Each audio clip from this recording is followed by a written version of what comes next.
तीर पर तीर लगाओ तुम्हें डर किसका है। तीर पर तीर लगाओ तुम्हें डर किसका है, सीना किसका है, मेरी जान जिगर किसका है। सलाम, नमस्ते, सत श्री अकाल। मैं हूं आपके साथ हर्षिता मिश्रा और आप देख रहे हैं टाइम्स मेल।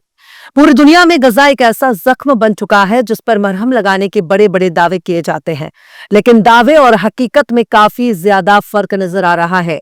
फिलिस्तीनियों के दर्द को सिर्फ फिलिस्तीनी समझ सकते हैं, इसको मुसलमान, यहूदी और ईसाई के चश्मे से देखना ठीक नहीं है, वरना कब के मुसलमान ममालिक मिलकर इसराइल के खिलाफ मोर्चा खोल चुके होते। गजा में सीज़फायर होने के बाद भी फिलिस्तीनियों पर बमबारी और गोले बरस रहे हैं।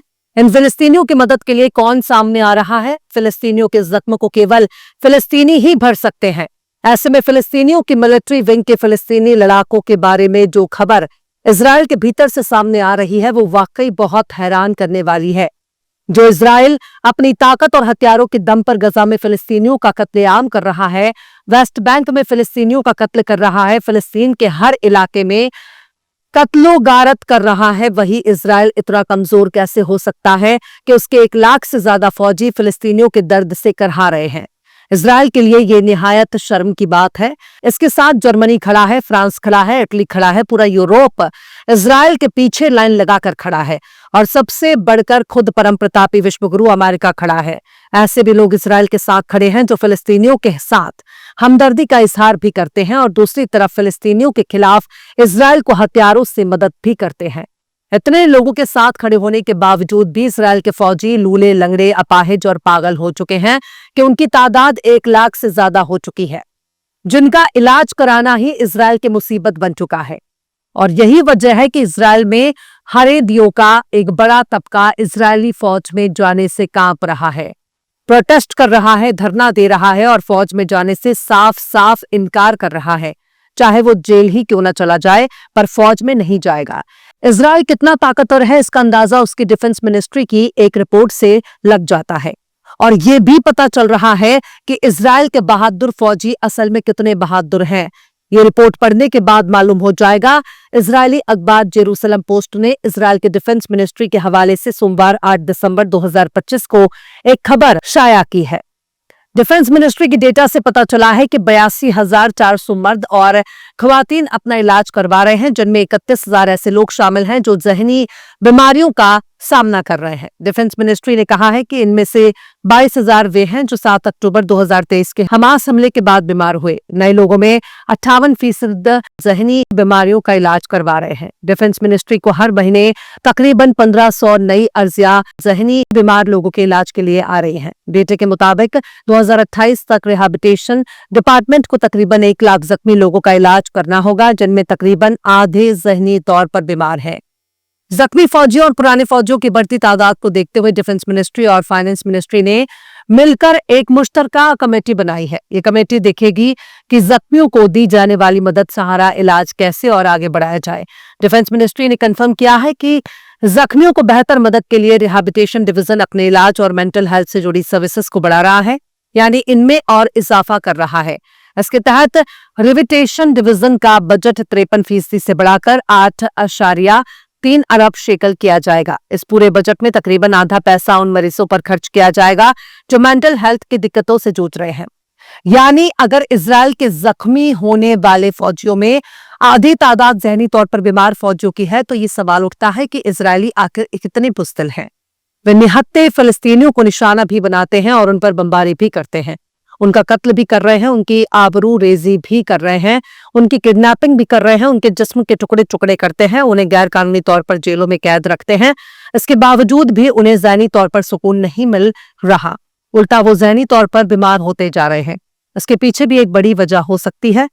जब आप अपनी जमीन को बचाने के लिए दूसरों से लड़ते हैं, तब आप में एक हौसला, एक जज्बा, एक जुनून और एक ताकत होती है।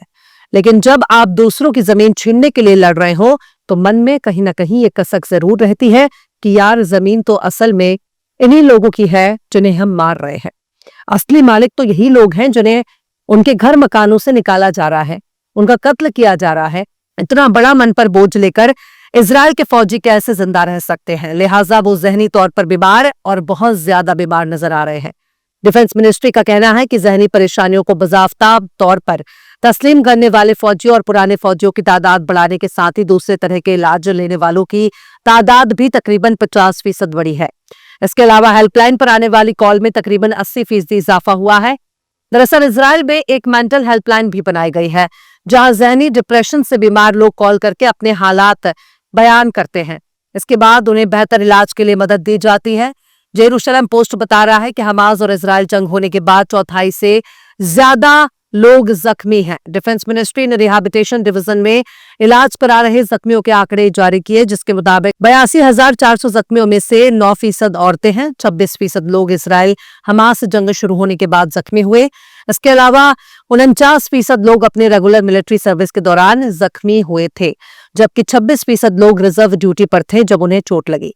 डिफेंस मिनिस्ट्री का कहना है कि जख्मी होने वालों में 13% करियर सोल्जर यानी मुकम्मल तौर पर फौजी हैं और 9% पुलिस अफसर हैं। जख्मी होने वालों में 68% की उम्र 40 साल से ज्यादा है, 64% शादीशुदा हैं और 8% तलाकशुदा। इसके अलावा 873 जख्मी फौजियों को व्हील चेयर थमा दी गई है, यानी वो काफी ज्यादा बीमार या जख्मी हैं जिन्हें अब व्हील चेयर का ही सहारा लेना पड़ रहा है। इन 873 में रहने वाले लोगों में 132 लोग ऐसे हैं जो इजराइल हमास जंग शुरू होने के बाद जख्मी हुए। इनके साथ ही 612 लोगों को 100% डिसेबल करार दिया गया, यानी वो पूरी तरह अपाहिज हो चुके हैं। इनमें 64 लोग ऐसे हैं जो जंग के दौरान जख्मी हुए। इसके अलावा 115 लोगों की नजर खराब हो चुकी है, यानी उनकी बिनाई खत्म हो चुकी है, जिनमें कुछ ऐसे हैं जो पूरी तरह से अंधे भी हो चुके हैं। इनमें से 5 लोग ऐसे हैं जो जंग के दौरान जख्मी हुए। जख्मी होने वालों में 1061 लोग ऐसे हैं जिनके हाथ या पैर काटने पड़े। इनमें से 65 लोग जंग शुरू होने के बाद जख्मी हुए। डिफेंस मिनिस्ट्री ने कहा है कि मकबीन रेत शहर में आबादी के हिसाब से सबसे ज्यादा जख्मी फौजी और पुराने फौजी हैं। इसके बाद हरजालिया, रमतगन ऐसे इलाके हैं जहां जख्मियों की तादाद देखी जा रही है। सबसे उम्रदराज जख्मी हगनाह के एक पुराने सोल्जर हैं जिनकी उम्र अभी भी 98 साल है। यानी इजराइल के फौजी बहुत बहादुरी से लड़े और इतनी बहादुरी से लड़े, उनमें एक बड़ी तादाद जहनी तौर पर पागल हो चुकी है। कुछ ऐसे हैं जो लूले लगड़े, काने बहरे और मुकम्मल तौर पर अपाहिज हो गए हैं, और ऐसी तादाद भी देखने को मिल रही है जो व्हील चेयर पकड़ चुके हैं। हाय रे इजराइल! गरीबों, कमजोरों और लाचार लोगों की आह ने इजराइल को लूला लंगड़ा अपाहिज बनाकर रख दिया। ऐसी बदतर जिंदगी से बेहतर तो मौत है। इजरायली फौजी तिल तिल कर मरने पर मजबूर हो रहे हैं। यह खबर बताने के लिए काफी है कि इजराइल बाहर से जितना मजबूत नजर आता है, अंदर से उतना ही खोखला है, बुज़दिल और कमजोर है, जिसका मुकाबला करने के लिए फिलिस्तीन के लोग ही काफी हैं। बहरहाल, चलते चलते आखिर में अमीर मिनाई ने भी क्या खूब फरमाया है, कौन सी जा है जहां जलवाए माशूक नहीं, कौन सी जा है जहां जलवाए माशूक नहीं, शौक दीदार अगर है तो नजर पैदा कर। फिलहाल इस खबर में बस इतना ही। इस पूरी खबर को शम्स तब्रेज़ ने लिखा है, जिन्हें आप ट्विटर पर भी फॉलो कर सकते हैं। ट्विटर हैंडल है @शम्स_तब्रेज़। वीडियो आपको कैसा लगा कमेंट बॉक्स में आप जरूर इसे बताइए। वीडियो पसंद आए तो लाइक करें, शेयर करें, और बेबाक, निष्पक्ष, स्वतंत्र पत्रकारिता को सपोर्ट करने के लिए आप हमारे चैनल टाइम्स मेल को जरूर से सब्सक्राइब करें, और बेल आइकन की घंटी वाली बटन आप जरूर से दबा दें, ताकि आपको हमारे आने वाले नए वीडियो की नोटिफिकेशन फौरन ही मिल जाए। फिर मिलते हैं किसी और वीडियो में एक नई खबर के साथ। हर्षिता मिश्रा को दीजिए इजाजत। जय हिंद। अगर अभी तक आपने हमारे चैनल टाइम्स मेल को सब्सक्राइब नहीं किया है तो जल्दी से सब्सक्राइब कर दें और बेल आइकन भी प्रेस कर दें।